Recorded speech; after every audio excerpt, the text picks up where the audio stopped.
Somos el colectivo artístico Tarea Urgente y desde nuestra trinchera nos adentramos en la historia de los movimientos sociales como una manera de comprender y analizar nuestro presente.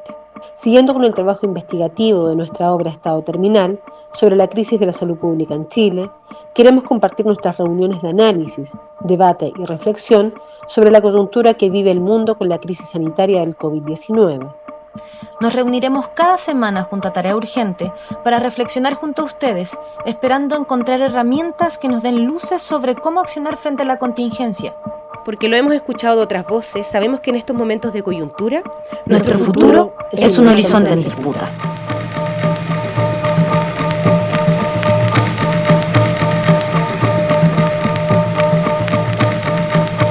Hola a todas y todos, estamos a día 13 de mayo del año 2020, estamos en una nueva reunión junto a Tarea Urgente de poder conversar un poco la situación nacional. Quisimos enfocar este día para poder conversar de lo que está pasando en un contexto internacional complejo de lo que es la pandemia del coronavirus, pero también en Chile en un salto, el mayor salto en las últimas 24 horas desde que partió la pandemia, con más de 2.600 casos contagiados positivos y más de 34.000 contagiados a nivel nacional. Bueno, ahí sobre las cifras también era un debate que teníamos con el grupo de no enfocar todo netamente en el número, las cifras, sino también poder pensar como las complejidades de lo que arrastra la situación. Entonces, bueno, ayer con el equipo conversamos de poder hacer esta conversación para poder luego proyectar la discusión de hacia dónde vamos o qué mundo queremos, un poco la discusión más de las utopías, pero poder partir hoy día también de la situación más actual nacional y por un lado para los trabajadores de la salud, que el sistema público de salud en Chile estaría ya colapsado prácticamente. Ayer asistimos a una reunión que convocó la FENATS del Hospital Barros Luco junto a otras organizaciones, asistieron como 40 personas entre los que estaban físicos y los que estaban en la reunión Zoom, y varias organizaciones, eran como 17 de las asambleas territoriales, de algunos CEFAM también, algunas agrupaciones de profesores, estudiantes también secundarios, de la ACE, etcétera. Y bueno, un poco en la reunión, que lo quería como poner en relación al punto porque creo que igual estaba bueno, porque partió el Raúl, desde la FENATS como dando un panorama que creo que era muy bueno para entender qué es lo que se vive adentro, porque con el equipo además conversábamos de que no sabemos qué está pasando al interior de los hospitales, cuál es la realidad, si realmente está colapsado, porque hay como tanta información desde el gobierno que no hay como una claridad más de qué es lo que realmente está sucediendo al interior de los hospitales. Y ahí un poco lo que narraba era que al menos ayer, hasta lo que había sido la reunión, quedaban solamente 4 camas, hablaba un poco de la reconversión de los servicios mismos que se estaban dando. También se tocó el tema de cómo afecta el colapso del sistema público, la sobrecarga laboral en los trabajadores, y también al tener esa sobrecarga laboral, un sobreestrés que viven, y también que hay varios trabajadores que también se han ido con licencias más médicas, psiquiátricas, por el mismo nivel que están teniendo al interior del hospital. Por ejemplo, comentaba de que en el servicio de medicina, de médico quirúrgico, habían 2 familias que estaban enteras contagiadas, porque aparte en la salud sucede esto mucho de la familia de funcionarios, que se conocen al interior del hospital y es una familia que trabaja en el sistema público de salud. Entonces también, como eso también había afectado, y después yo además estuve hablando directamente con una de las trabajadoras que estaba contagiada después, y ella me comentaba de que además, por ejemplo, había tenido que hacerse el examen, le había salido positivo, a su pareja también, y ella ya había tenido su cuarentena de 15 días y tenía que volver a trabajar, pero sin volver a tomarse el examen, sin hacer un seguimiento, y además decía, voy a tener que ir a tomarme el examen a alguna clínica privada, y además también ayer salió de que las clínicas privadas no van a estar haciendo exámenes de PCR, que es el examen para tomar el tema del coronavirus, porque tampoco tendrían incluso los implementos de seguridad. Entonces hay un tema como generalizado, que es la falta de EPP, que es elemento de protección personal como a nivel general, y además ahí los que estaban además en esta instancia, que se llama una organización Guerreros de la Salud, que ellos hacen como elementos de protección personal. Entonces daban un dato que me parecía como como bueno para poder pensarlo también, que es sobre el tema de la especulación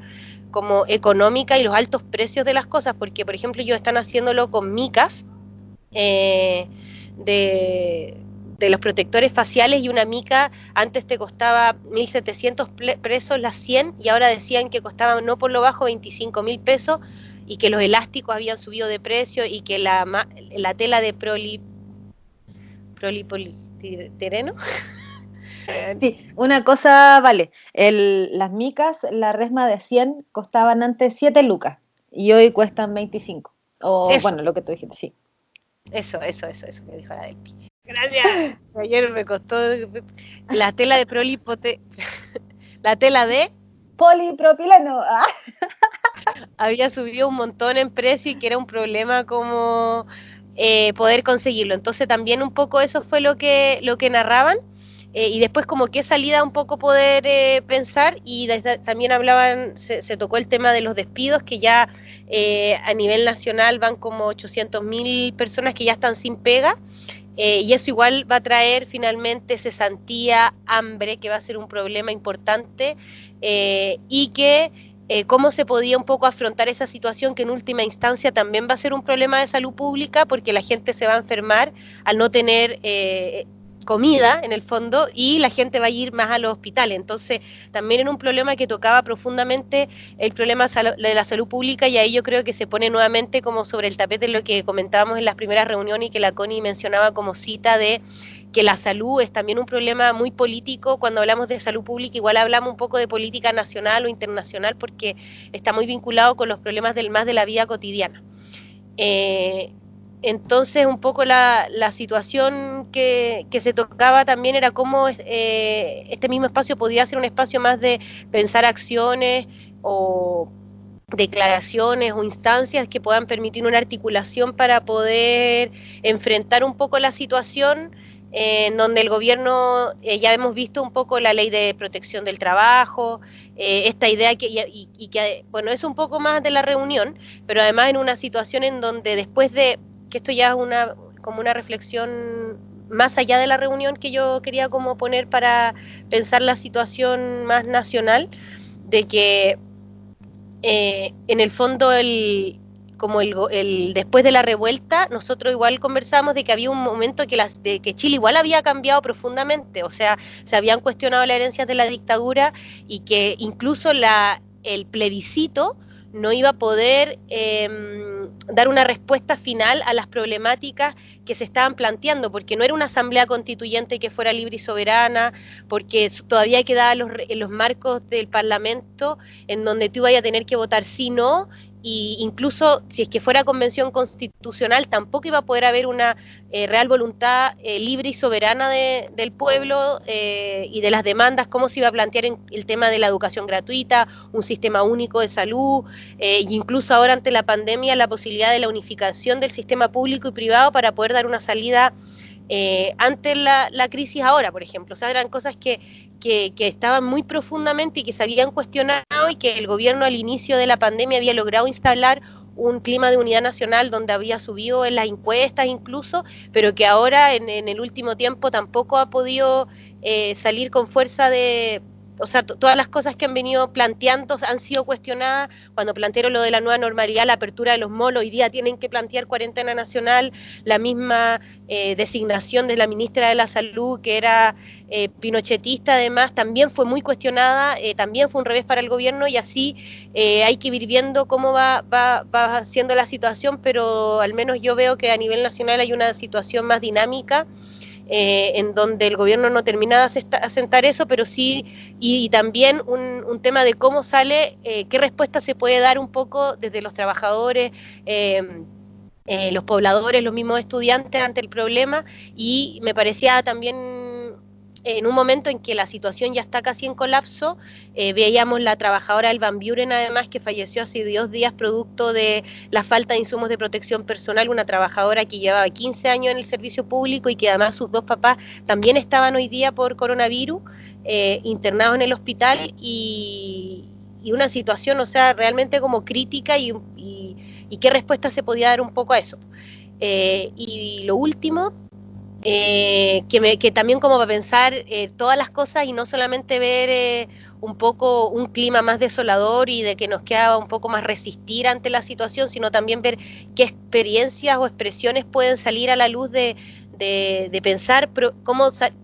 salida ante la situación adversa nacional que estamos viviendo. Por ejemplo, me parecía interesante que yo también lo mandaba, lo de la toma de una mina en el norte, donde los trabajadores se fueron a huelga y se tomaron la mina también. O sea, qué cosas también van sucediendo que también creo que es importante ponerlas para poder ver una perspectiva en ese camino. Vale, una pregunta que dijiste, esto último que estabas diciendo, que dijiste que ayer parte de la discusión fue como qué hacemos o como qué podemos hacer, como más allá de esto que dijiste del caso de la mina ISO, pero qué opinión tenían como los sindicatos, los trabajadores que había, las organizaciones territoriales que contaban que, porque el diagnóstico yo creo que, bueno, es súper evidente y lo vienen denunciando la Organización de la Salud y llegamos a este punto así, pero cuando lo pensaban en el sentido, bueno, ¿qué viene? ¿Cómo lo veían ellos? ¿Qué discutían? Mira, en general, varias organizaciones se venían organizando, igual planteaban que había una dificultad con el tema de la pandemia de poder reunirse, por ejemplo, muchas asambleas territoriales que ahora tenían esa dificultad. Yo creo que incluso pensando que fueron 34 personas conectadas por Zoom a esta reunión, igual fue un número grande de poder pensar eso, pero aún insuficiente, evidentemente. Pero lo que decían era de que había una dificultad muy grande en poder organizarse. Después igual se armó como un grupo de WhatsApp de esta instancia para poder pensar próximas acciones, porque lo que quedó es que el próximo martes va a haber otra reunión y estaban pensando quizás hacer una conferencia de prensa, por ejemplo, desde la ACES, y también habló una estudiante secundaria que es de Vencer, de la agrupación de estudiantes que diga, planteaban el tema de incluso pensar algunas escuelas para poder hacer acopio, porque hay un tema hoy día con el problema del hambre, que es importante. Hay varios profesores también, yo veía por otros lados, que estaban haciendo rifas para estudiantes, incluso el tema de las ollas comunes que habíamos comentado, y pensar eso, y el problema además de la falta de insumo y cómo se podía pensar el tema de la reconversión económica, pero aún era un problema que no estaba como, digo, reconversión del problema de los insumos, porque ahí una chica decía el tema de los institutos técnicos, así como, o sea, el problema de seguir trabajando en un mall o hacer cosas que hoy día no son una solución al problema más de la pandemia. Pero en general yo quedó más de plantear el problema y la necesidad de una articulación mayor. Yo no recuerdo alguna cosa. Igual la del pie estuvo y ahí quizá ya puede ver, porque quizás no escuchaste al final. No puse atención si alguien más narró algo así más, pero me quedó más la impresión de un sentimiento generalizado, de una necesidad de poder generar una coordinación mayor, de poder ponerse al servicio hoy día de los trabajadores de la salud, pero también avanzar a pensar algo de los trabajadores de conjunto, como lo decíamos al inicio. Claro, por ahora solo está el sentimiento de la articulación y se están empezando a gestar estas articulaciones, pero está todo recién en un gesto. Con respecto a lo que decía la Vale, algo que me parece importante cuando habla de la trabajadora que murió en el Van Buren, que era técnico paramédico, es importante decir que otra trabajadora en esa asamblea también, que también es técnico paramédico, nos contaba que quienes trabajan como técnico paramédicos y auxiliares de servicios, ellos tienen una carga viral superior a todos los demás trabajadores de la salud cuando están en un hospital, que tienen un 95% más de posibilidades porque están un 95% más del tiempo con todos los pacientes. Entonces ellos serían como la real primera línea. Y el problema es que, por ejemplo, como también decía la Vale, hace poco hubo un foco viral y hay 15 trabajadores que están infectados con COVID. Y esto fue por una no entrega del EPP, del que hablaba la Vale. Y el problema es que esta funcionaria contaba que están asustados porque ahora que viene el pic y que los hospitales se están colapsando, también se preguntan, ya que vamos a empezar a enfermarnos y vamos a empezar quizá algunos de nuestros trabajadores a entrar en crisis, si si existe la posibilidad en que lleguemos a un colapso mayor y haya que elegir, por ejemplo, entre salvar a un doctor o a un técnico paramédico y a quién le damos ese ventilador, decía, ¿a quién se lo van a dar realmente? Igual como cuando se hace en Italia esta diferenciación entre los abuelos y la gente joven, ¿qué va a suceder también con nosotros, que somos la primera línea, que tenemos un 95% más de carga viral que los demás trabajadores de la salud y que nos vemos afectados aún más? Entonces, me parece que también es importante que conversemos sobre eso y conversar de que también contaban que si bien tienen mascarillas N95 y todo, estas mascarillas no se les están pasando. Entonces, al final son otros las organizaciones no gubernamentales las que les están proporcionando EPP, como por ejemplo hablábamos de guerreros de la salud, que creo que se llaman, que son estos compañeros que están haciendo insumos, pero que se les están acabando también el material. Entonces, la pregunta es, ¿por qué el gobierno también está guardando? Se entiende que viene una crisis, que viene el colapso y que hay que racionarlo, pero también eso se pregunta con todo lo que está pasando con los PCR, los test, que es un tema grande, que no sé, podemos conversarlo ahora o discutir un poco más acerca del trabajo de los trabajadores de la salud, pero que es un tema gigante que sí tenemos que tratar. Y como última cosa antes para abrir las palabras y ver también cómo ven ustedes un poco la situación, un relato que también me parecía como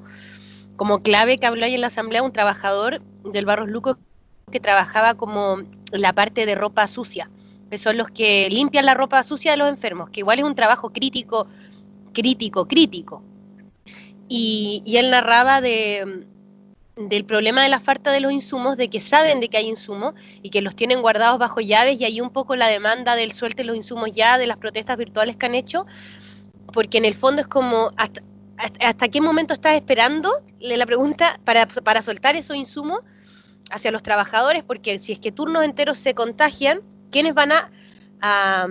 entrar a trabajar de reemplazo a esos turnos? Y los trabajadores que están contratando hoy día, que contratando sería lo correcto, pero que están entrando como trabajadores honorarios. Entonces, por ejemplo, si yo entro a trabajar como trabajador honorario un turno, a la urgencia o a medicina quirúrgica o alguna unidad, trabajo 14 días, me contagio, me tengo que ir, no tengo pago por ese tiempo que estoy, porque soy trabajador honorario que me pagan el día trabajado. Entonces, también ahí hay yo creo que una explotación brutal de parte del gobierno, que muestra un poco lo más descarnado de cómo están manejando la situación, y finalmente que están llevando a los trabajadores a la muerte de algún modo. O sea, si es que uno lo piensa así, el gobierno hoy día plantea de que tendría capacidad para 60.000 personas contagiadas, y hoy día estamos en 32.000, y si es que las cifras van aumentando al nivel de que van aumentando, de aquí a 2-3 días ya no habría, no estaría colapsado. Y además, por el problema de los ventiladores mecánicos que decía la Delpi, el 94% de la zona sur ya estaría copado completo, y los que quedan pendientes son los de la zona oriente. Y además está todo lo de espacio riesgo que abrieron con camas, pero es sistema privado. Entonces no hay una unificación del sistema público y privado, y ahí Raúl comentaba de que hoy día cada hospital un poco está trabajando como una unidad sola. Entonces el gobierno dice, hay más ventiladores pero no llegan, y ahí un poco yo creo que cobra más sentido el tema de un sistema único de salud, porque no hay un sistema único. O sea, cada servicio está operando de manera autónoma, y eso trae el problema a los sectores más pobres de la zona sur, o de lo que pasó en el hospital San José, que no sé si vieron, pero que salió la denuncia de que había gente hospitalizada en sillas de rueda, que había una persona que había fallecido porque no había tenido el ventilador mecánico a tiempo, y que además cuando los trabajadores salieron a denunciar la situación en las noticias, las trabajadoras la empezaron a perseguir y a tochar laboralmente, y ahí la reina mandaba una declaración de apoyo también a los trabajadores que hoy día están denunciando la situación de poder apoyar. Eso un poco de la situación más general. Sí, de hecho, en las cifras con respecto a los ventiladores hay varios temas. Por ejemplo, en la última cifra que sacó hoy el gobierno decía que existían 538 pacientes con ventiladores, o sea, con ventilación, y que quedan disponibles 553 ventiladores, que realmente nadie sabe dónde están, porque, por ejemplo, en el mismo Barros Luco, Raúl nos contaba que en ese momento tenían 3 cupos de ventilación. Un ventilador mecánico que lo reconstruyeron ellos y otros 2 de anestesia, que eso es todo lo que había. Y eso hasta las 4 de la tarde, porque creo que después igual se fueron algunos. Entonces, yo, por ejemplo, le preguntaba a Raúl sobre estos 1000 ventiladores que puso a disposición la exministra de Salud, que es directora de la Facultad, creo que de Ciencias de la USACH, y que decía que la USACH estaba construyendo la Facultad de Ciencias Médicas junto con Ingeniería Eléctrica, por ejemplo, ventiladores, y tenían 1000 ventiladores ya listos para enfrentar la crisis y que estaban a disposición del gobierno. Le pregunté por eso al dirigente de la FENATS y me dijo que no tenían mayor información sobre esos ventiladores, que el gobierno no ha dicho absolutamente nada. No sabemos si el gobierno los va a aceptar o no los va a aceptar, si es que sirven o no, porque también me decía algo Raúl sobre los ventiladores, y es que no todos los ventiladores sirven, porque ellos necesitan que los ventiladores tengan una tolerancia al cuerpo de las personas. Y sobre eso, no cualquier ventilador funciona y hay que hacer un testeo antes de esos ventiladores. Entonces, hay 1000 ventiladores que no se sabe si se van a testear, que no se sabe cuál es la posición que tiene el gobierno acerca de eso. Entonces, ¿por qué el gobierno está teniendo material que no utiliza? Importante, por ejemplo, supimos hoy que toda la red privada que estaba haciendo testeos de PCR del COVID está parada porque no tienen los reactivos. O sea, no se van a seguir haciendo test por parte de las instituciones privadas, entre ellas toda la red de laboratorios universitarios. Estaba leyendo una nota muy, muy interesante del CIPER Chile, que cuenta que el 27 de abril el Ministerio de Ciencias con el MinSal y también el CPC, que es la Confederación de la Producción y el Comercio, que fue quien puso la plata, que eran exactamente 3 millones de dólares, compraron 200.000 kits de detección del COVID, o sea, estos test PCR a China, ¿ya? A la empresa que es la que les da también los test a Wuhan, o sea, son test que están reaprobados y están doblemente aprobados por el ISP, el Instituto de Salud Pública. Esos test llegaron el 27 de abril.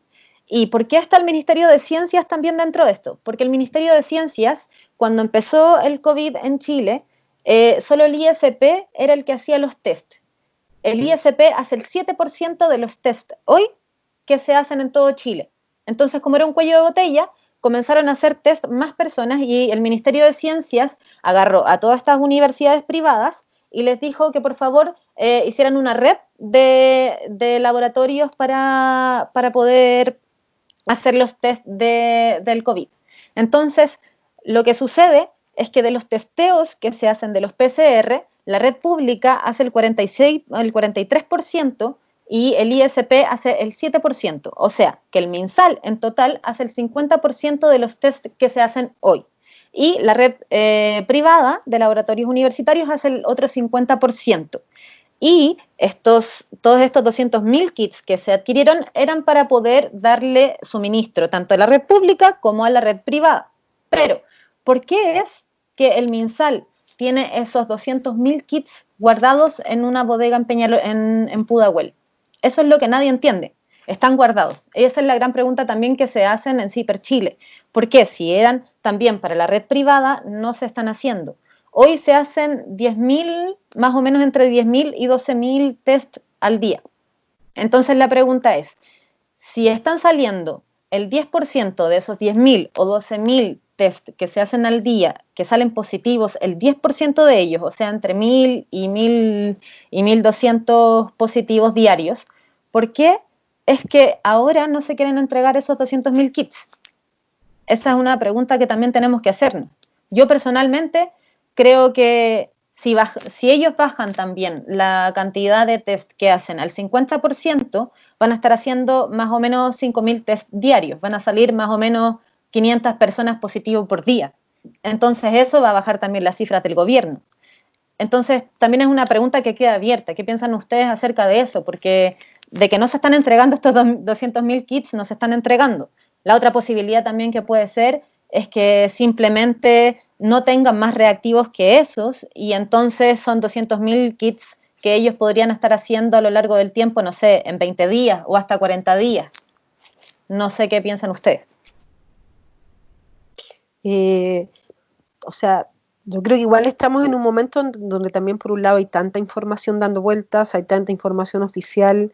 que uno sabe que hay que desconfiar, y por otro lado, porque claro, lo que siento es que por un lado tenemos muy claro que el gobierno ha intentado por todos los medios primero mostrar, ¿no es cierto?, que es el mejor gobierno de la historia y que el mejor sistema de salud y que está todo hipercontrolado y que la estrategia ha sido súper buena.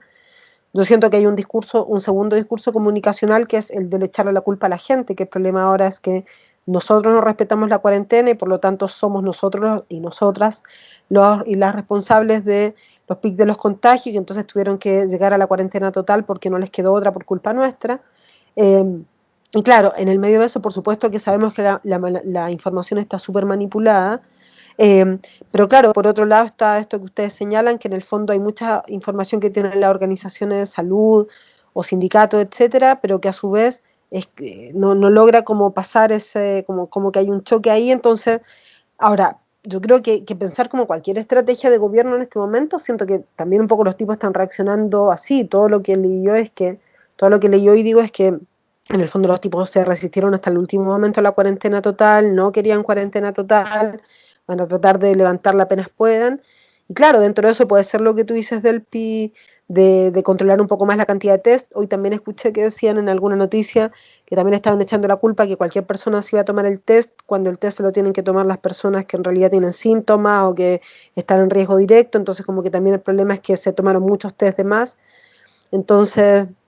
creo que claro, puede haber muchas cosas, o ¿existen realmente esos test? No existen, porque lo mismo con los ventiladores, ¿no? Han dicho todo el rato que hay 500, pero a su vez está por colapsarse el sistema, entonces como que es ridículo. Entonces,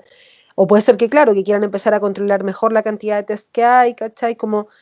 creo que por un lado es como eso. Y por último, mi sensación, y ya estoy hablando como algo muy personal, es que efectivamente hay tal cantidad de información que llega un momento en que cómo hace, o sea, como que igual he pensado mucho entre ayer y hoy en esto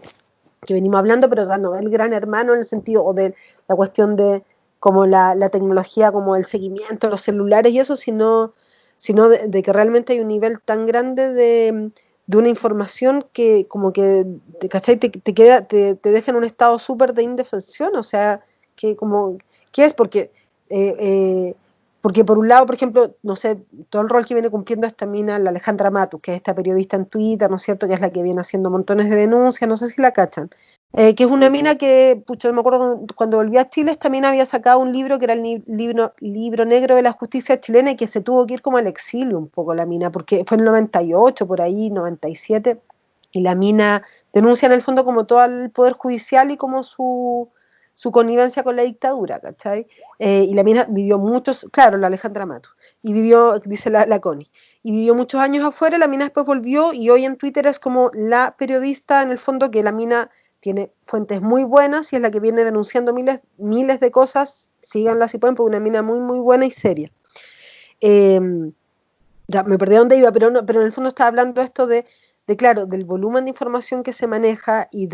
porque esto que yo les preguntaba de un poco qué se había discutido, claro, yo siento que también estamos en un momento un poco como de parálisis. Esto lo estoy hablando a nivel como muy personal, pero justamente es como el qué hacer, como que igual te deja en un sentido de decir, ¿qué hacemos? Denunciamos, tuiteamos, buscamos información, etcétera, pero por lo que decías, Vale, claro, es súper difícil la organización en este momento. Están saliendo, por ejemplo, salió una nota, no sé si en la BBC o dónde, que de ahí la voy a mandar, sobre el tema de las ollas comunes, como que rescataban y hacían todo un paralelo con el tema de las ollas comunes en la época de la dictadura, con lo que estaba pasando ahora con el tema de la pobreza y eso, como hablando de estas prácticas más populares, solidarias, etcétera.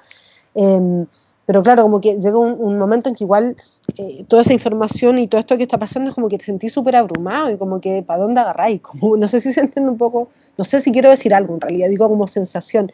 Y claro, lo pienso en los trabajadores de salud, en las trabajadoras de salud, y debe ser súper dramática la situación, ¿cachai? Porque estáis súper expuestos, debe ser un nivel, si nosotras estamos estresadas, o sea, los niveles de estrés físico y mental debe ser una cuestión brutal, ¿cachai? sabiendo además que están mintiendo a la loca. El Hospital San José después la acusaron que era el Frente Patriótico Manuel Rodríguez, hicieron toda una campaña para desacreditarla, ¿cachai? O sea, entonces, claro, realmente y porque acá también se cuela para mí todo lo que fue el tema del estallido social, ¿cachai? El tema de los milicos, los boinas negras, o sea, en el fondo también está toda nuestra historia reciente detrás de esto, donde inmediatamente cualquier voz crítica la tratan de acallar y desacreditar diciendo que no se puede, del frente, es comunista, es lo que sea, ¿cachai? En el sentido de desautorizar, digamos, cualquier voz más crítica, ¿cachai? Y creo que en eso, por eso decía el rol de esta mina, la Alejandra Matus, porque en términos generales, como que, claro, casi toda la prensa en este momento está con un discurso súper único. Yo creo que no es, y con esto termino, como obviamente unidad nacional, porque hay muchas críticas, y en ese sentido se siguió colando el 18 de octubre. Pero sí creo que a nivel comunicacional los medios sí cerraron filas con el gobierno, ¿cachai? Yo siento que igual hay ahora como una especie de más de relato único donde hay menos espacio para las voces que intentaban ser como un poco más críticas, ¿cachai? Eso como un poco me da la impresión. Lo de los test, los 200.000 kits, sí es real y está la factura por Chile Compra y todo, está también puesta ahí. Sí, igual, o sea, me identifica mucho lo que dice la Ana, como esta idea de las sensaciones que emergen también en este contexto, porque obviamente ya lo venía haciendo, pero de aquí en adelante el horizonte se vislumbra bastante dramático. Y lo que ocurre con las y los trabajadores de la salud como va a ser bastante inabordable. Y esas cosas van a pasar. Entonces, claro, hay un bombardeo por una parte de mucha información y por otro lado también hay una, no sé, como duda o es difícil cómo uno, e incluso en las organizaciones sociales, yo también aquí en la asamblea es como territorial en la que participo, es complejo volver a articularse, hay asambleas virtuales, pero de qué manera se puede incidir en un momento cuando, claro, todo se relajó, incluso se salió a cacerolear, llegaron los pacos, hubo represión, o sea, finalmente me parece, y he estado mirando, muy interesante cómo los medios también nos afectan concretamente en las emociones que nosotros estamos viviendo y incluso en las acciones que debemos tomar o no tomar en este contexto. O sea, claro, cuando se abren los malls era por una parte horrible, pero por otro lado fue como, bueno, salgamos a la calle, ¿cachai? Y se empezó como nuevamente a articular una lucha y nos volvimos a sentir como pueblo de alguna manera porque, no sé, nos vimos las caras a las cacerolas, qué sé yo, ¿cachai? Entonces, cómo esta información también va afectando nuestro quehacer, ha sido como, no sé, he tratado de ponerle ojo porque obviamente la salud mental de todas las personas está como en una cuerda floja, obviamente en este momento.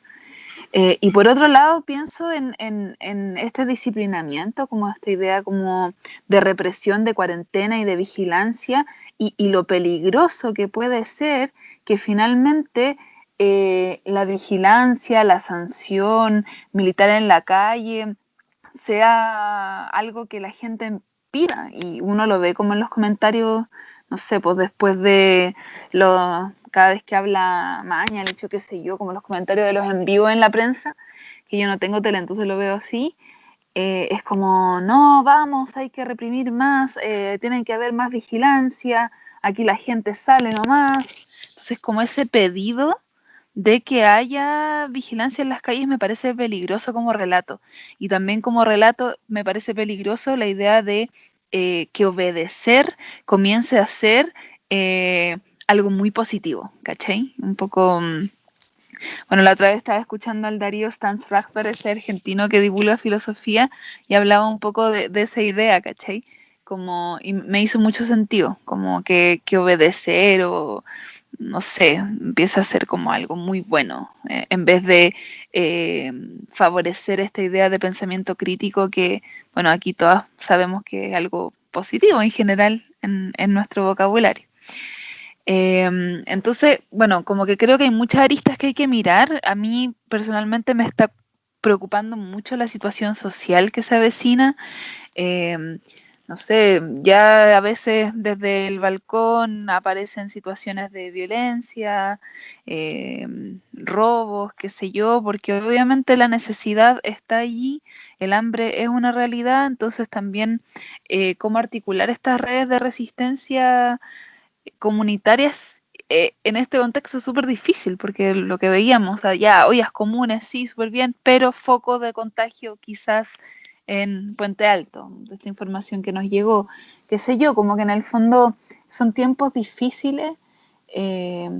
quizás habría que hacer como, no sé, el tema de la información o la comunicación sin esta tragedia, porque, o sea, es una tragedia, entonces enfatizar eso va a ser difícil, sino que en el fondo quizás sería importante como fortalecer la capacidad crítica de las personas. No sé. Ese fue mi primer vómito con respecto a lo que pasa. Yo creo que, bueno, es algo que también hemos conversado las otras 2 veces anteriores del podcast, que viene más o menos a lo mismo. Y también lo que conversábamos acerca de estos 2 filósofos italianos que hablaban acerca de que uno pensaba que en realidad esto era un inicio y un incentivo para que nos reprimieran más y que al final todo esto también es la causa del miedo, lo que nos hace reprimirnos, autorreprimirnos, y que el otro le decía, ¿cómo era Ana? La frase que me gustaba cuando la decías tú. La respuesta del otro filósofo. No, es que, espérame, estoy tratando de acordarme. Algo de que al final a veces el miedo era lo más cuerdo que alguien podía hacer y... Sí. Pucha, pero no me acuerdo. Voy a ver si la encuentro. Dale. Pero yo creo que de cierta manera también, si bien tenemos que tener una capacidad crítica, lo mismo que hablábamos de que al final también los medios son los que nos dicen cómo tenemos que actuar, etcétera. A mí me sorprendió mucho que también yo empecé a caer un poco en esto de la normalidad, de sentir que existía un ente crítico, que yo podía también llegar a razonar en que de alguna u otra manera también con todo esto que te llega por osmosis de normalidad, también uno empieza como a flaquear en el tema de cuidarse. Y me parece que la otra vez también leyendo otro artículo que se trataba sobre las cifras, es increíble ver cómo el gobierno también instaló esta idea de normalidad, siendo que no tenían ninguna capacidad crítica acerca de que el problema no era instantáneo.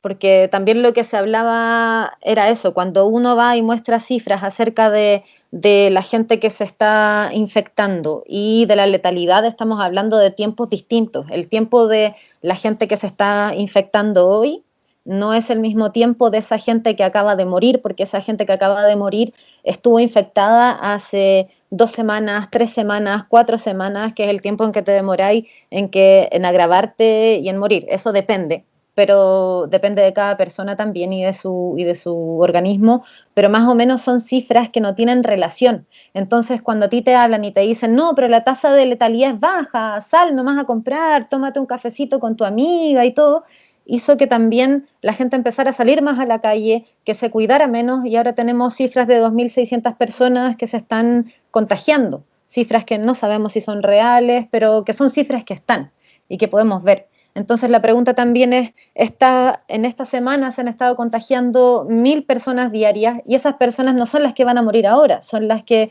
quizás si se agravan van a empezar a caer en una semana más, en 2 semanas más. Entonces, por más de que llamemos a la calma, también se nos hizo entender de que esto era una normalidad para no caer en pánico, etcétera, pero también eso nos hace la pregunta de si están colapsando ahora en los hospitales, nosotros de qué manera podemos ayudar entrando en una calma de no cuidarnos. Entonces,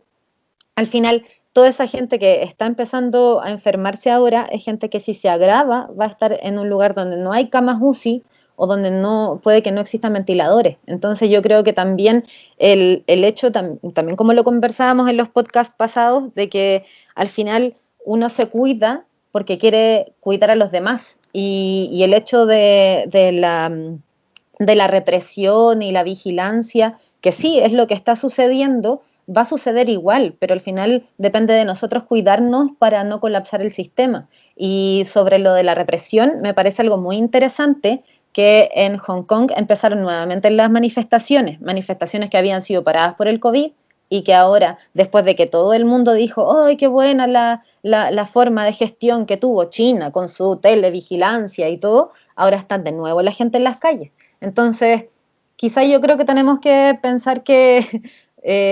yo confío en que esto no va a paralizar tampoco la revuelta que va a venir después, porque el descontento es muy grande, es muy grande. Como varias cosas, o sea, creo que hay un plano, como varios planos, quería así como uno más de lo que planteaba la Delphi recién, respecto a las políticas de gobierno, y yo creo que lo hemos venido conversando bastante y que también es de alguna otra manera lo que hemos querido como plantear en estado terminal cuando se pensó el proyecto y la propuesta. Es justamente, ¿no es cierto?, finalmente detrás de esto hay todo un sistema que también es lo que en Europa se viene discutiendo, de cómo la privatización de los servicios de salud, el retiro del Estado, como un sistema, porque hay una parte que es esa, ¿no? Toda la lógica del sistema neoliberal basado en que la autogestión de tu vida, arréglatelas tú, si tienes plata tienes un plan privado, si no tienes algo... Connie quería hablar ahora, que yo hablé y después hablo yo, que dijo quiero hablar después, no sé si... Pucha, no puedo escuchar la palabra de la Ana por ruido ambiental, no alcancé a escuchar nada. No solo quería comentar que anoche conversaba, escuché unas partes del podcast anterior y todo, y cómo vuelve esta sensación de inseguridad, de que como ese temor que había al inicio, esa incertidumbre empieza a aparecer de nuevo, uno empieza a leer incluso a los familiares que uno dice que son más o menos como parámetros de tranquilidad, los lees nerviosos, los lees ansiosos, entonces quizás lo comento ahora porque, saben, estoy medio trabajando, entonces tengo pocos momentos para comentar. Pensaba ayer, igual esto es un momento muy crítico y muy doloroso, aún no dimensionamos ese dolor que puede implicar, pero creo que a la vez es un llamado a reafirmar convicciones también, como empezar a ordenar lo que a uno lo moviliza desde siempre, cuáles son esos ejes que le han dado sentido a las acciones que uno ha hecho hasta hoy día. Lo menciono un poco porque es muy incierto, es muy angustiante, pero creo que políticamente es muy claro. Es lo que también ya hemos hablado. Las ambiciones que hay en juego, o sea, cómo ha servido esto para controlar los movimientos sociales, etcétera. Lo hemos hablado harto, pero nada más mencionar cómo este momento hace evidente las posiciones de prácticamente todos los estamentos, entidades que componen esta globalidad. Y nada, anoche yo sentía que a pesar de lo abismante que puede resultar, a la vez tiene ese factor de decir aquello que me movilizó o que me estaba movilizando está con aún más sentido. Eso reflexionaba ayer. Eso. Está bueno lo que dice la Connie, me parece.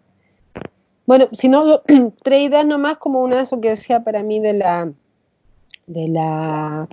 Delphi, en el sentido de esos dos planos, política de gobierno en el sentido de privatización de servicios de salud, la crisis del sistema de salud, todo lo que sabemos, pero también el capitalismo, que creo que hay que volver a reposicionarlo en el sentido de, o sea, esto es consecuencia también de que eso es nuestra forma de alimentarnos, de hacer mierda al mundo, de la explotación, y eso lo digo a propósito de que leí una nota que se la mandé a las chicas que me pareció muy buena, de un filósofo surcoreano que no lo cachaba, y que el tipo dice, con respecto a la pandemia, dice, la muerte no es democrática, dice, se están muriendo los pobres, como siempre, o sea, no es que acá, sí, la cuestión se nos puede pegar a todos, pero los que más mueren son los pobres porque son los que comen más mal, los que están más enfermos, los que van a ir al hospital público y no a la clínica Las Condes. Entonces decía, no, ese discurso que nos están diciendo de que esto es igual para todos es mentira. Nosotras lo sabemos, no digo nada nuevo, pero está buena la idea, y a su vez el tipo hablaba de cómo se está instalando una estrategia donde vamos a estar siempre como en una guerra permanente contra este enemigo y este miedo. Yo pensaba estos días, pucha, o sea, las pandemias de la Edad Media duraban 2 años y después la vida volvía. Estamos en un estado ahora de verdad que es, y a mí me hace mucho sentido, yo coincido mucho contigo, Rena, a mí me viene pasándole, o sea, las chiquitas que estos días como que colapsé así mal, porque de verdad que llega un momento en que el miedo te genera un estrés y una paralización que es brutal y que es terrible. Y yo acuerdo contigo, a mí me da mucho miedo ahora ver imágenes donde, no sé, pues a la gente la vaya a empezar a pegar porque sale a la calle, ¿cachai? Donde vaya a denunciar a tu vecino porque hizo no sé qué. Porque finalmente, como dices también Naomi Klein en la doctrina del shock, las situaciones de shock son posibilidades donde te dan el palo, ¿cachai? Te asientan y te asestan golpes súper fuertes. Entonces, creo que eso igual es como súper importante de pensar esta idea como del miedo, y el miedo te debilita, te paraliza socialmente y te debilita, ¿cachai? Hace más débil tu sistema inmune, te hace estar mucho peor, ¿cachai? Para enfrentar cualquier cosa. Entonces creo que igual, más allá de que al gobierno, de nuevo, sabemos que hizo mal las cosas, todo lo que hemos discutido estas semanas, pero que también le sirve mucho ahora instalar este pánico colectivo que hay que tenerlo, o sea, es muy loco porque yo siento por un lado el miedo fue nuestra estrategia, me refiero a la sociedad, que desconfiamos todo del gobierno de Piñera, de la derecha, etcétera, porque sabíamos que si no nos cuidamos iba a quedar la cagada. Entonces fue como una estrategia de cuidado, pero también creo que ahora está este como temor profundo de no saber qué va a venir, y eso genera, claro, un estado de conmoción social súper fuerte, ¿no? Yo también confío y espero en que podamos como retomar todo lo que estábamos haciendo, porque el sistema se va a demostrar cada vez peor. Y lo último que quería decir, y lo tiro porque lo leí, creo que igual me pareció como interesante, este tipo que les decía, este filósofo, que ahí les voy a mandar a todas la nota, el tipo en un momento dice, que el virus es terrible, todo, pues el pánico ante el virus es exagerado, y el tipo en un momento empieza a discutir respecto de por qué, de que hemos construido también, o sea, el tipo dice, por ejemplo, dice, en Alemania el promedio de las personas que murieron son 80 años. Y dice eso tiene que ver con que dentro de todo se avanzó menos en políticas neoliberales que en otros lados. En lugares donde más se avanzó y lugares más pobres, más hecho mierda, Estados Unidos, que eso, Brasil, etcétera, es donde más mortandad hay. Regímenes que se mantuvieron, aunque sea un poco en políticas de estado de bienestar, o China, que se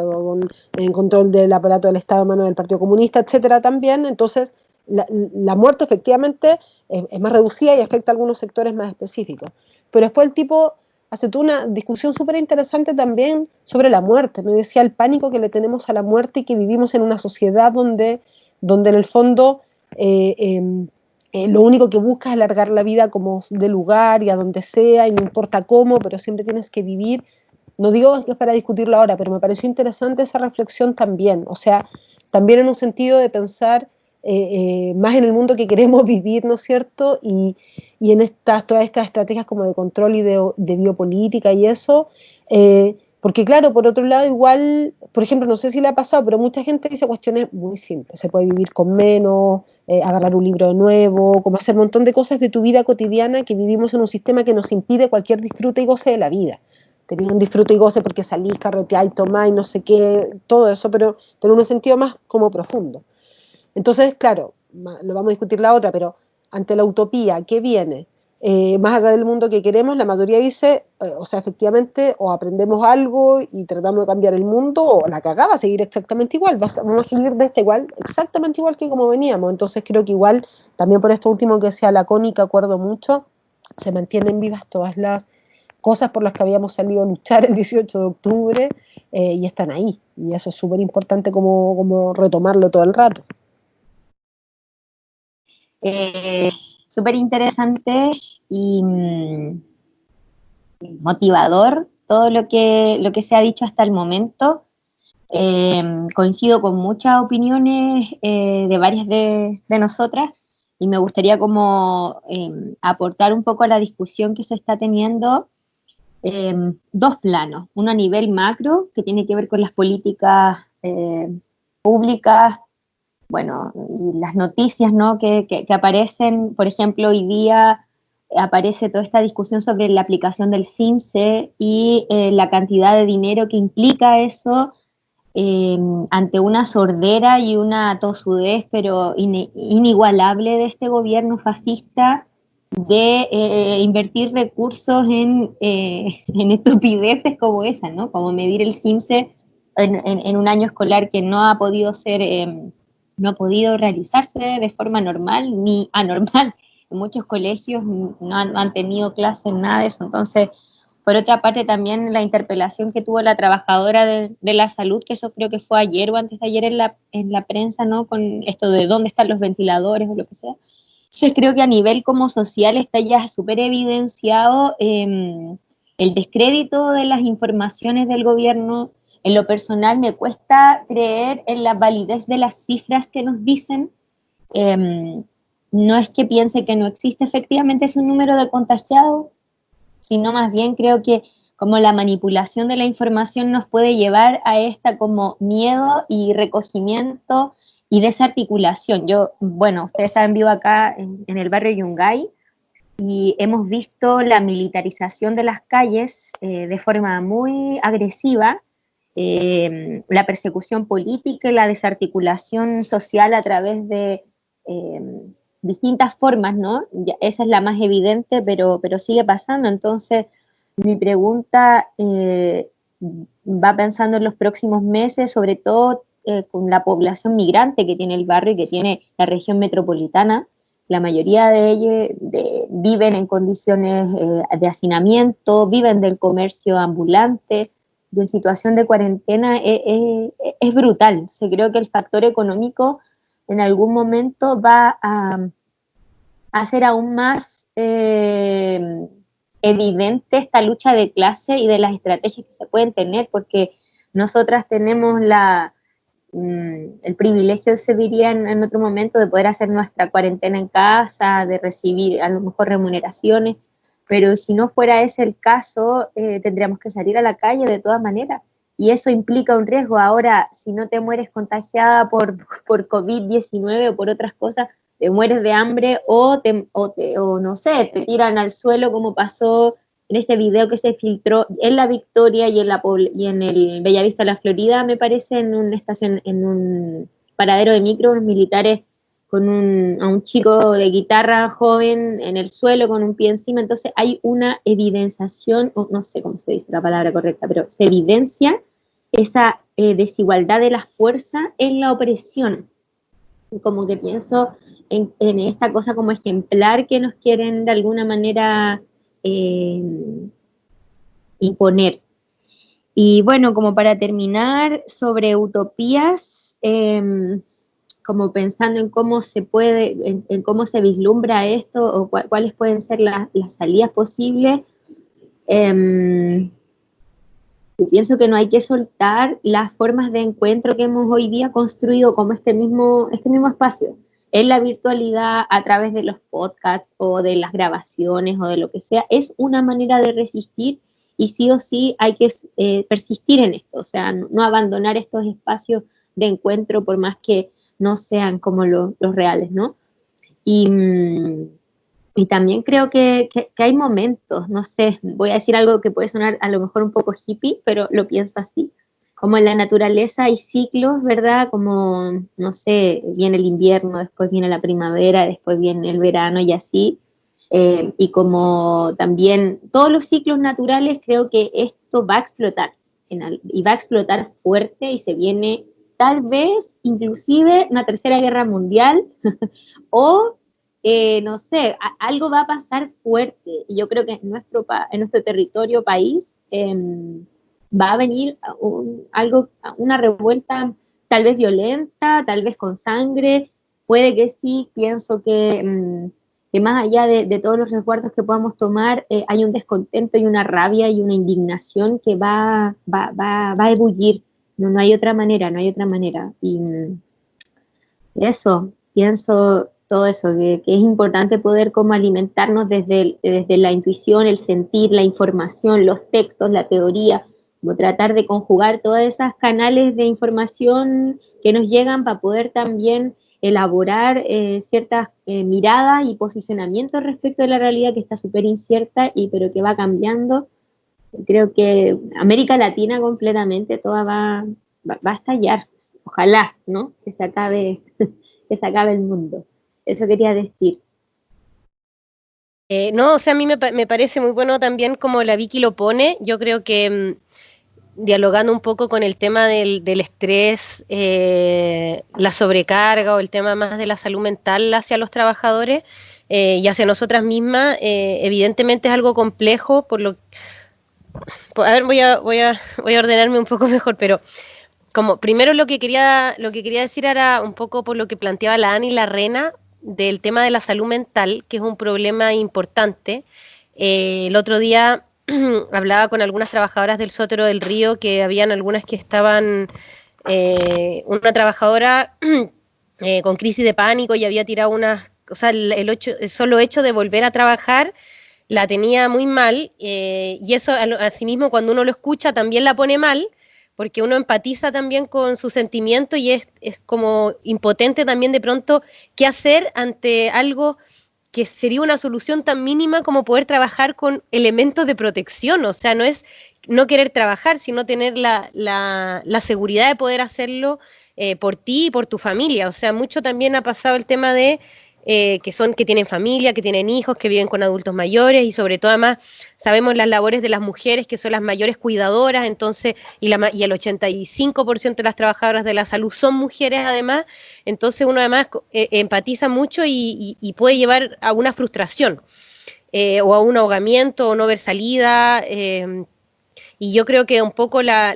lógica más de la cuarentena o el encierro también nos lleva a una lógica más individualista, más de pensar y de atraparse uno mismo entre las cuatro paredes de su casa y no ver salida y angustiarse y es un poco a lo que nos lleva después prender la tele y ver las noticias y angustiarse aún más y después querer tener opinión, entonces leerse la prensa para poder saber qué es lo que está pasando y angustiarte más, ¿cachai? O sea, es como un círculo vicioso, yo creo, en ese sentido, y ahí me parece muy bueno como lo decía la Connie o la Vicky también, y que yo también soy partidaria más desde esa perspectiva de cómo ver, y yo creo que es muy profundo lo que pasó en el estallido social, y más incluso a nivel internacional, donde ya venían un montón de movimientos sociales, lo que compraba la Delpi de Hong Kong o incluso las protestas en el Líbano o en fin, o sea, hay un montón de procesos que siguen, y ahí es donde yo también creo que es importante también mirarlo, porque por eso yo decía un poco a lo mejor hoy día en chiquitito la toma de estos trabajadores de la mina del Guanaco que se la tomaron, o las protestas virtuales o esta reunión, ¿cachai? Que me parecía bueno también ponerlo ahí como punto inicial de pensar la perspectiva nacional, porque creo que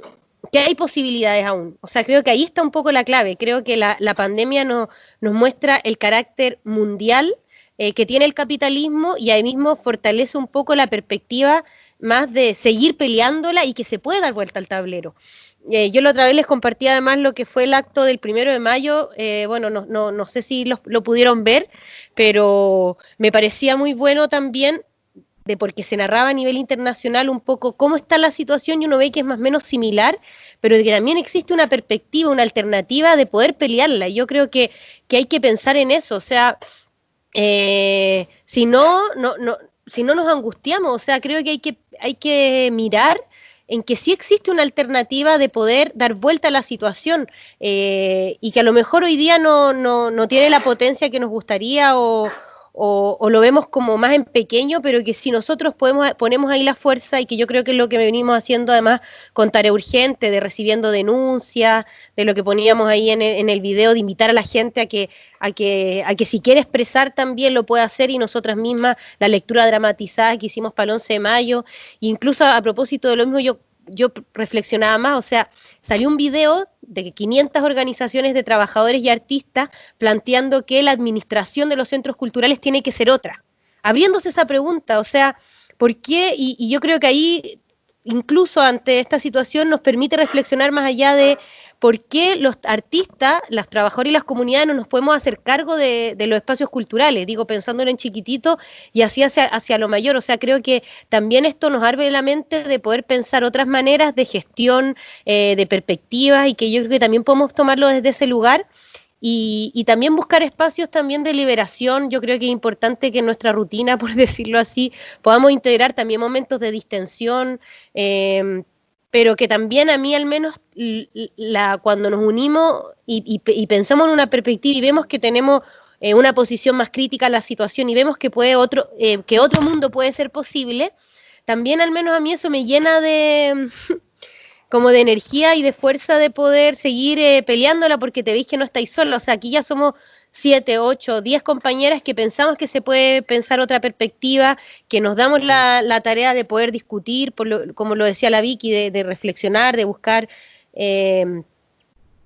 discusiones filosóficas, salidas. O sea, yo creo que eso también es algo que tenemos que valorar mucho y que tenemos que ver también cómo impulsar desde donde se esté dando.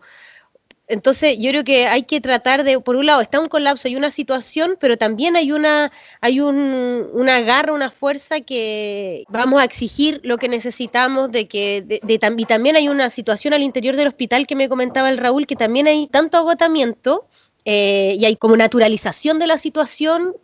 tanto cansancio de tener que exigir las cosas que ya es como, bueno, lo que venga. Entonces también entrar un poco en esa situación más de angustia, si es que nosotros no lo pensamos, más de, bueno, es lo que hay, pero hay que pelearla más allá. Creo que es importante también poder pensar en esa perspectiva como tarea urgente, hacia afuera, hacia lo que nosotros también proyectamos y también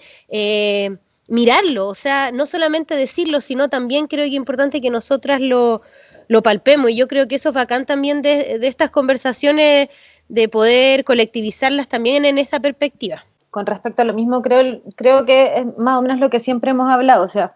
el miedo va a existir igual, el miedo va a estar y lo van a imponer desde todas partes y es parte de la osmosis del momento, es una pandemia, ya partiendo de la base. Entonces también es lo mismo que hemos estado hablando, en momentos críticos, en momentos de saturación histórica, en momentos donde la gente termina no comiendo, donde vamos a tener que de verdad vernos las caras y ver de qué manera nosotros podemos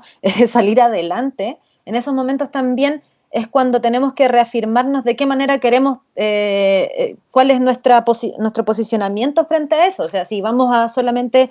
tender miedo y paralizarnos o realmente vamos a hacer algo. No estoy diciendo que salgamos a ninguna parte en este momento, pero por eso también es tan importante que ayer haya habido una asamblea entre el Barros Luco y otras entidades y organizaciones, porque es exactamente eso, cómo nosotros podemos movernos, porque este es un horizonte en disputa, como decimos. Esto puede seguir como está y seguir siendo la caca que es, o podemos nosotros organizarnos y hacer cosas. Por ejemplo, hablaba con unos amigos sobre lo mismo, sobre el colapso del sistema de salud y el colapso sanitario, y me decían, sí, pero al final también tiene que ver con la falta de reactivos en los PCR y en los ventiladores, como no podemos hacer nada realmente. Pero, por ejemplo, nos dimos cuenta también en la reunión y en la asamblea del Barros Luco que hace falta NPP y que realmente se infectaron 15 personas porque no había EPP. Entonces, si podemos salir o hacer más EPP, pucha, intentémoslo. Si podemos movernos de alguna manera o organizar una colecta para reunir plata, hagámoslo. O si la gente en la mina se está tomando las empresas para hacer visible el cagazo que está quedando con el gobierno, hagámoslo. Entonces, también es eso. Ahora se está empezando a germinarse la organización de una manera en la cual antes no lo hubiésemos pensado, pero hay que ver de qué manera lo hacemos nomás y seguir adelante. Y con respecto a lo que decía la Ana sobre el filósofo surcoreano, que hablaba acerca de que por qué también le tenemos tanto miedo a la muerte, yo creo que hay una cosa en la que tenemos que tener súper clara, y yo sé que la Ana también lo sabe, pero a mí necesito decirlo, que es distinto hablar del miedo a la muerte de todos a hablar del miedo a la muerte solamente de algunos. Y ese es el problema. Y yo creo que en un momento donde solo algunos vamos a morir, creo que es indispensable que nos organicemos para intentar de que eso no ocurra o que sea lo más paliable posible al final. Porque los ricos van a seguir siendo ricos y van a poder igual atenderse. Entonces, creo que es importante que sigamos organizándonos, que veamos de qué manera podemos seguir en conversaciones con los distintos hospitales, porque si bien las cifras pueden estar súper erróneas y lo sabemos, eso no nos queda mucha duda, pero sí, los hospitales sí están colapsando y sabemos que faltan camas o que falta EPP, entonces de qué manera nosotros podemos actuar y seguir organizadas para intentar paliar un poco el problema. También pensando incluso en la perspectiva histórica, o sea, si pensamos en los trabajadores de la Comuna de París hace 200 años, también eran un puñado de trabajadores, de pobres que en una ciudad